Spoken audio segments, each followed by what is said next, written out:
I'm Kathy. And I'm Sheila. Welcome to another episode of For the Hungry at Heart. It's Pasta La Vista, baby. We're making pasta, and we're making some crazy pasta, Sheila, today. Oh, wow. I'm really excited, Kathy. I've never made homemade pasta. Well, we're going to make root beer pasta. We are going to make a basil garlic pasta, which is for my son because he loves pasta. And then we're going to make some rustic chicken and noodles. My grandmother was an awesome cook. You could never go to her house and not expect to have a great bowl of food put right down in front of you. So we're making homemade chicken and noodles too. So what we've got going right now is you're sauteing a little bit of zucchini and asparagus on the fire. And we're going to add that over the top of our basil and yeah, go ahead and do that. Over the top of our basil and garlic pasta.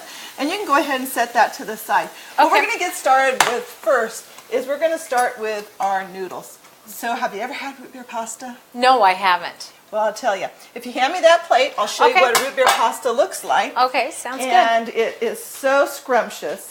And while she goes and gets that, I'm going to remind the audience that we are live, so if you have any questions, we'll be taking them, okay? So that's our root beer pasta, if everybody can see that. You see the color content, the caramel color to that. That is from the root beer. So when you're making root beer pasta, you're going to use your standard, which is 2 cups of flour, all-purpose flour, 2 eggs, and use warm room temperature eggs because room temperature eggs makes your flour rise a little bit better. Oh, I had always wondered that. Yeah, we're going to add a little pinch of salt to that. But if you're making the root beer pasta, don't put any salt in. The kids don't need the salt. The parents are going to love that they're having the root beer as it is, but having a little bit of salt is way too much.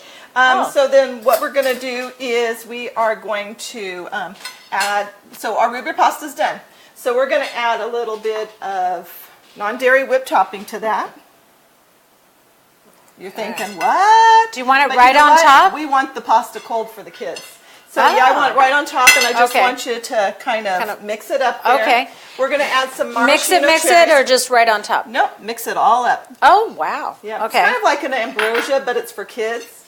Interesting. And then we're going to add some walnuts now. If your kids are allergic to nuts, just omit the walnuts. Okay. We're going to add a little bit of that. And then, of course, you know, kids love marshmallows, so we're having some marshmallows in there too. Wow. And it's a perfect pasta for kids that's cold. So you can mix this all up, refrigerate it, and then they can have it in a couple of hours. Wow. We're just going to show them what this looks like. Okay. Yeah. You can see that. It is so scrumptious, and the pasta really does taste like root beer. So what we're going to do is we're going to put the flour in the mixer. Now, if you have a pasta mixer, it takes 2 cups of flour. Okay. And what kind of flour is that? We're using all-purpose flour. A lot of flours weigh differently according to the protein, and all-purpose flour weighs about 10 to 13% protein. If you're using a cake flour, that measures about 8 or 9%. And it weighs less, the cake flour. So if you've ever worked with cake flour, you'll notice that it's very thin to work with. You know what? I don't think I really ever have. It doesn't really need to be sifted like an all-purpose flour needs to be sifted. Oh, okay. All-purpose flour is usually used for making, for instance, pancakes, cakes, cookies, breads, that type of thing. Cake flour is more for cakes. It just tastes so much better when you use it for cakes. So it makes them lighter too, probably. Makes them lighter, makes them easier to work with. Okay. So we've added that 2 cups of flour, and then you're going to add some Torani's syrup. And I've got my handy dandy little measuring cup here. And that syrup is what, a root beer syrup? It's a root beer syrup. So we're going to put 2 eggs here. And then we're going to, and then we're going to add the Torani syrup. And we're just going to give the eggs a quick little stir, fill that up to the top. And then what I'm going to do is actually add some root beer liqueur as extract to this. It makes it taste much better. I've never even seen extract. Yeah, I've never seen that. Can Most you get of that in the grocery specialties- store? No, you can't get it in the grocery store. Most Okay. of the specialty stores will carry this for you. Oh, okay. So we're going to add some root beer extract just because we want some of that extra flavor in the pasta. And this is 4 times the amount of what you would typically use. So I use about a teaspoon. So we've got that all in there. And we're going to get this started because it takes about 15 minutes for the pasta to pump out. Okay. Depending on which type of machine that you like, most pasta machines will do the job. Oh, okay. So we're going to measure it out for 2 cups, and we're going to get this started.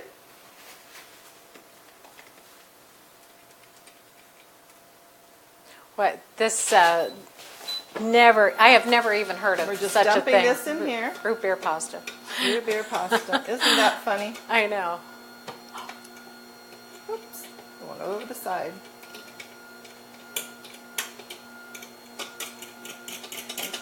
So it just drips all inside Yeah, there. it drips inside okay. here. Lost a little bit of my egg over the side, but that's okay. I don't It'll know still anybody function. that doesn't make messes when they're cooking.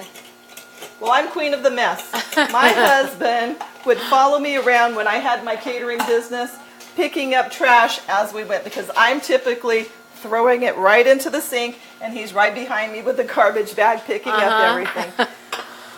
So we're going to let that go ahead and mix a little do its bit. thing. Okay. Right. So what we want to get started now on is the chicken and noodles. It's the rustic chicken and noodle that I was talking about. And what I love to do when I make chicken and noodles is I have a garbage bag. And the reason that I have a garbage bag is because you just fold it over itself and the mess is gone. Fantastic. Oh, great. I like anything that simplifies. So we're just going to add some flour to the surface. And the reason that I'm not using the pasta maker for that particular step that we're doing is because my children like the rustic noodles. The thick noodles taste so good, so that's what we're going to do with that. Okay. So we're going to wait for this pasta to peel itself out here. Okay. And then we're going to get started with the noodles. So everyone knows that you make a well inside of your flour before you put your eggs in. So this is the time when you use your salt. And I usually use about 4 cups of flour. And I'm going to show you why. Get you a mixing bowl. And an all-purpose, right? It's an all-purpose flour. Okay. We're actually going to use this one. So 4 cups of flour, and I'm going to take the top right off the salt. And I'm going to put about 2 teaspoons of salt in there. And then I'm going to mix this up so the salt's not sticking to just one noodle and you get a mouthful of salt. Yeah. And then you're going to just put a little well in the middle of your... That's never a good experience. the middle of your flour. And then there's 4 cups of flour, and typically it is 2 eggs to 2 cups of flour, but we're making egg noodles, rustic noodles. So we're going to be adding 6 eggs to this instead of the typical 2. That makes sense. So there's 1, 2, 3, 4. Does that mean it's done? Oh, no, it's just getting going there. through its process. I heard it kind of turn off. It's mixing, and you're going to see it come out of the machine pretty soon. Oh. And there we have 6 noodles. Okay. So I am going to actually switch sides with you, Sheila. Sounds good. And when this pasta gets ready to come out, all you're going to do is scrape it when it gets to a certain amount, and it's going to sit right there. Oh, okay. So while we make the rustic noodles, we're going to take and we're just going to use our hands. Best way to incorporate, you see that? Yeah. The egg with the flour. So you're just doing a little bit at a time. Just like that. I do that myself when I'm making pie dough and things like that. And we are taking questions live, so remember, if you have something that you want to ask, give us a jingle, and we will try to answer that for you. So while I'm mixing these noodles, I'm going to tell you a little bit about my grandma. My grandma Hackett was the matriarch of our family. She really was. She could catch a chicken with one hand, butcher it with the other, and fricassee it in 5 minutes. I mean, just that quick. Of course, she would do the funny little things like throw the chicken at us while it was hopping around. Me and my sister would go running and screaming. Oh, I bet. But she was one of the best cooks. You know, when we would go over to her house, she had this huge kitchen, and she would have noodles drying all over her table on top of a sheet. She'd have an old bed sheet, and she only used that for the noodles, and she would do that, dry the noodles on that. So really, really good idea if you don't have something to cut your noodles on. So once you get your noodles all done here, you're going to take some out. You're still just Let's add a touch of water to this still. 'Cause Okay. usually I'll add a little bit of hot water if they're still a little sticky.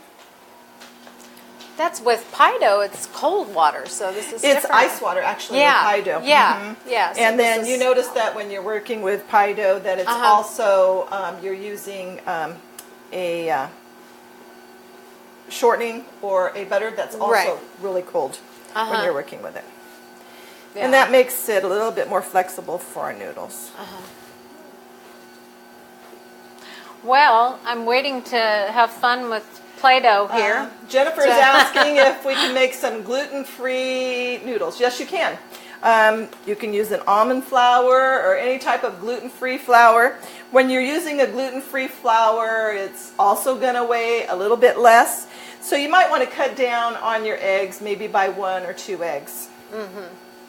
So let's put some really? dough out here. I would be interested in finding that out too, since I have a son that's gluten-free also. So what I've done ahead of time, oh, we got another question. Okay, Sophia says, yum. Yep. Yum. Hi, Sophia. Chicken soup. We're making chicken and noodle soup. So keep adding flour as you're making your noodles. Okay, now Kelly says, don't give Kelly any almond flour. No, yeah, my sister's allergic to flour, so she's commenting on that. Okay. And if you want to hand me both those rollers, please. Oh, sure.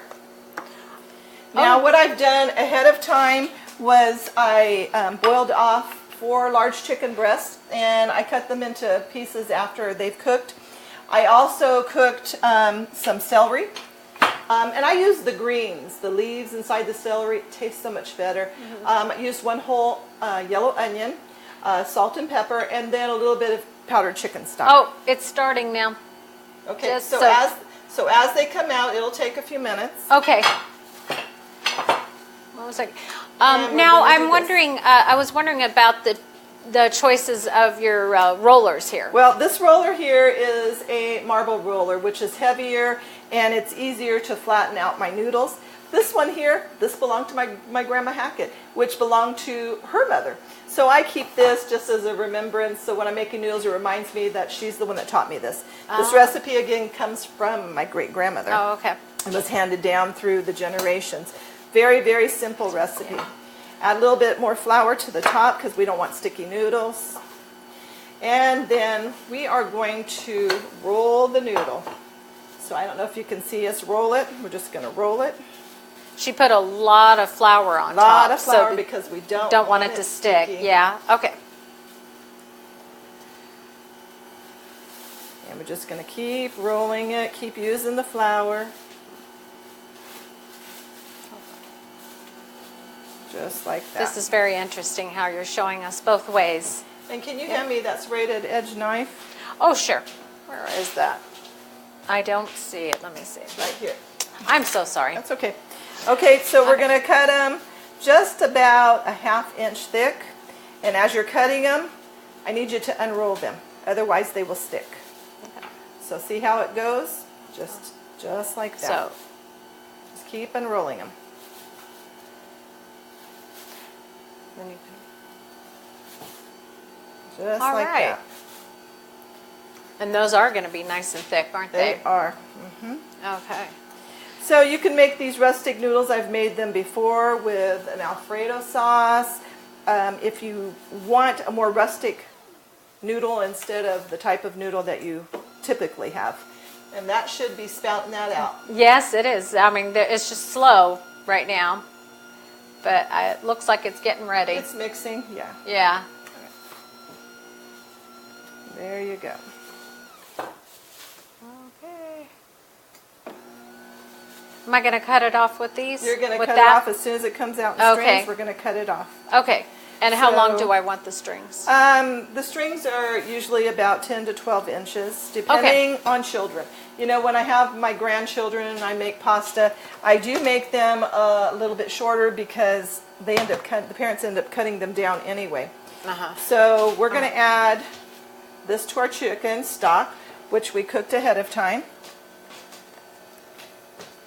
And if you stir this as you're putting the noodles in just a hair, just so it doesn't stick together. Now, with your chicken stock here, did you just get like a fryer or something and just get the chicken broth up? stock, I just put it in my stock pot. Uh-huh. 4 large chicken breasts. Oh, I put about easy. 2 tablespoons of salt in here. okay. And I also put celery, 1 cup of celery, 1 large yellow onion chopped. And here it goes in here. And you can already All right. and you know the other thing is that when you use this much flour, it thickens your soup too. Oh, okay. Makes Oh, it that's all nice that. and That's good. oh, now it's starting. Now it's everybody, coming out. They're coming out. So we're going to put that in there. Okay. So fun. the great thing again about this is that when you're done, you just roll this puppy up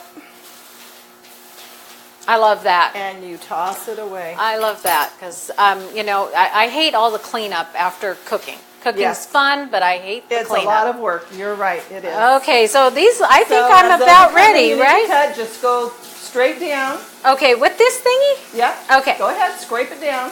Oh, wow. Yeah. Okay.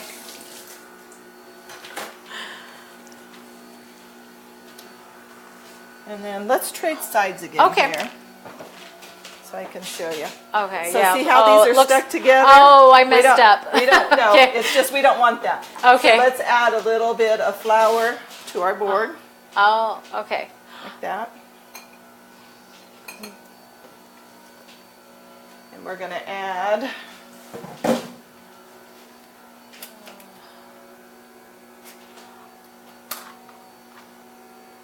and these puppies Oh, and are they'll come sticking out. together. Oh, so now that it's already stuck and you're going to be able to get them Yeah. loosened? Yeah. It's not a lost cause? No. not Okay, that's good.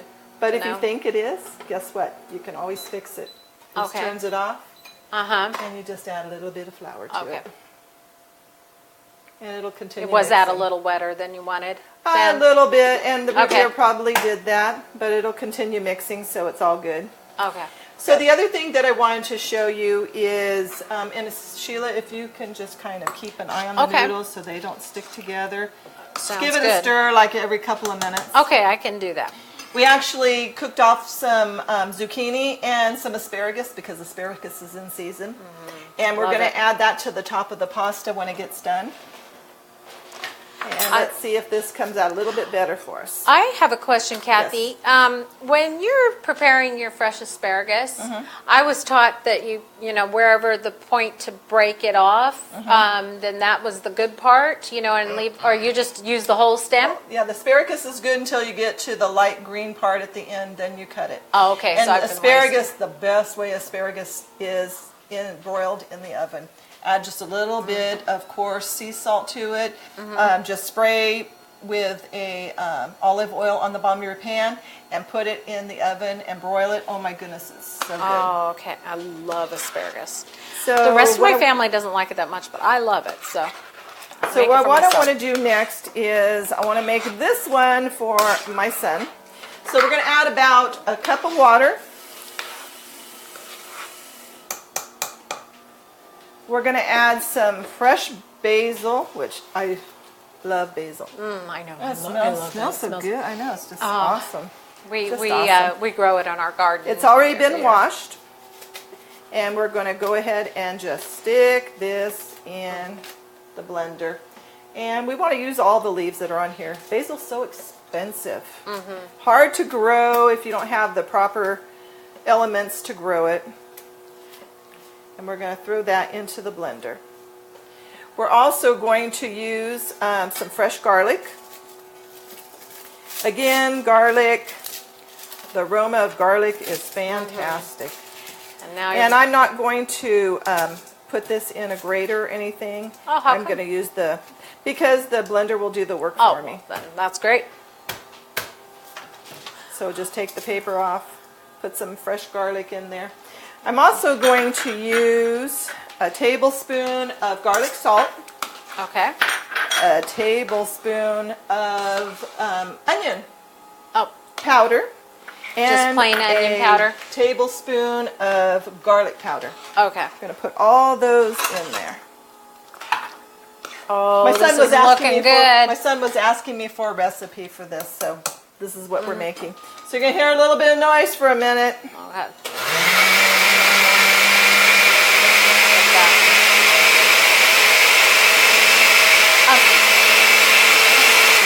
So There you put a cup of water, right? You said. I put a half a cup, 3/4 of cup, Oh, somewhere okay. around there, because we're going to be putting it in, again, this little measuring cup that comes with your pasta machine. And so you're going to go right up to the line plus your 2 eggs. So you want to make sure that it comes out correctly.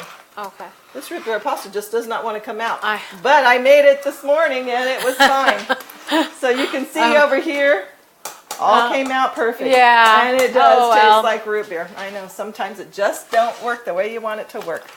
So once that's done, go ahead and leave that. We're going to Okay. add the chicken back to that. Okay. I can do that. If you want. Well, here, I'll help you. Put it Got right it? in Oh, there. thank you. Doesn't That's that a good chicken way look not good? And then just let that cook. Okay.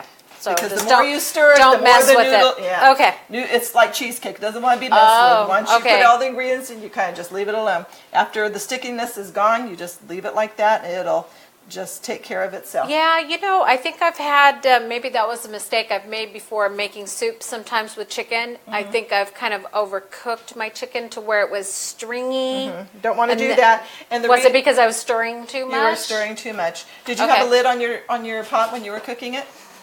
I don't remember. But I've You know- messed up my chicken before. You know, another helpful hint is when you're cooking chicken, before you fry chicken, like if you're making fried chicken, put it in some just regular tap hot water with a little bit of salt. Let it come to that temperature before you put it in your grease. It's a crispier piece of chicken, and it doesn't bring down the temperature of your grease because it's already warm like the grease is. Oh, okay. So you know how you put fried chicken in a pan and then all of a sudden everything kind of goes cold and it gets sticky? Yeah. Well, if you do that, it won't do that. Oh, Yeah, I'm works okay. That's every great. time. That's great. So another Wow. thing that I wanted to tell you is that if you're making pasta for an event like a baby shower, a wedding shower, you could use the basic recipe that we're using and put a apricot brandy in the noodles. Oh my goodness, those are so Oh, good. that I have sounds some really noodles good. that I cooked off today, Uh-huh. and they're just a rigatoni noodle. And if you can see that in the camera, I don't know if you can see the rigatoni noodles. I put some apricot brandy in there, and you can make a fresh Sounds good. fruit salad with that, pasta salad. Oh, and it's so good. Oh, I bet. Such a different type of texture that you're getting than your just typical pasta. Well, let's have pasta. Let's have angel hair pasta. Let's just have rigatoni with spaghetti sauce. Let's make something different. Let's make something fun. Now, you've had so much experience at all of this. Did you just come up with some of these things yourself, or Yeah. just reading and Well- you just getting creative? Or My son Frankie talked me into buying a pasta maker. He said, "Mom, you got to have a pasta maker. It makes life so much easier, and you can do so many things with it." So I hopped on the phone as soon as I saw how his worked, and I ordered one. Like, okay, so let's try that. So then I just started playing with it. Oh, root beer pasta. My grandkids would love root beer pasta. So Sophia actually came over today and she tried the root beer pasta and she loved it. So I know that that works. Instead of making an ambrosia for the kids, which I feel that they will love, you could also reduce some of your favorite brand of root beer Mine happens to be A&W.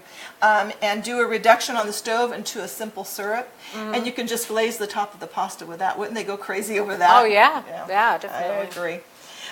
So I can't wait to try this pasta here. Sounds So good. Kelly wants to know, we do that with our beef. It helps to cook more even. And she's talking about how you soak it in water before you cook it. I do Okay. that with the pork meat. Warm it up. I do that with the pork Okay. meat. I will put that in a heavy salt water, in a hot tap water, and that will also give a nice crisp to the outside of the meat when you're cooking carnitas or when you're cooking carne con chili or whatever you want to cook. Next week we're going to be making Mexican shrimp. Oh, yum. Yeah, Sounds good. We did a practice dress rehearsal with the Mexican shrimp, and they were to die Oh, for. In that fact, sounds when we really good. went I to love it. plate them to give a picture to show you what they would look like, they were all eaten but one, so we only have a picture of one. But next week we're going to have plenty left, and you'll enjoy working with that recipe. And that will be next Wednesday at 5 too. You know, I wanted to let you know that in a couple of weeks we're going to be making a fruit display. So if you've got a wedding coming up or a special event and you want to know what a display looks like, we're going to take some styrofoam and layer it and put a drop cloth on that, and then we actually level up the fruits, and it's just beautiful when it gets done. I I bet. used to do that in my business, and everybody, it was to die for. Everybody loved that. But, you know, as always, we wanted to tell you, cook from your kitchen, but remember to always cook from your heart. We'll see you next week. Yes. See you next week.